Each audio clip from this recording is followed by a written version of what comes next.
Outputs. What are outputs? Outputs are what send and receive signal, input, output. Shouldn't just say outputs, but inputs too.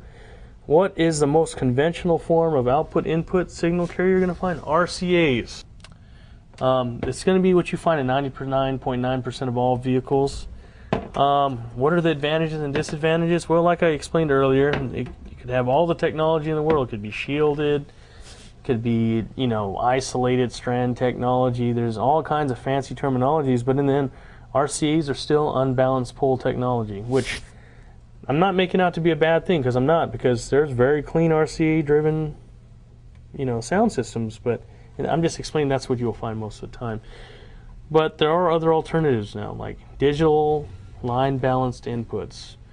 This is a FireWire port, but there are other examples of digital line-balanced input, and what that goes through is a line driver, a signal processor. There's a lot of digital to analog converters that will do that. Very important for signal. There's even RCA, RCA to digital setups, but this Zapco again uses FireWire port technology. It's kind of,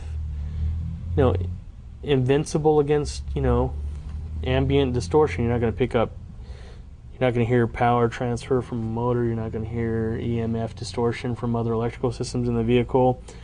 And it usually has a tremendous amount more of output power. Like where your average system, even if you have a line driver, it might be 4 or 5 volts RMS. This can be upwards of 16 volts of signal without even having to have a good head unit. But with a combined 4 volt out head unit, which is 2 volts RMS, which we'll get into later, with a standard input for 2 volts out on the amp, 4 volts is great, but for someone that's competing or being competitive with the product, that's probably not enough.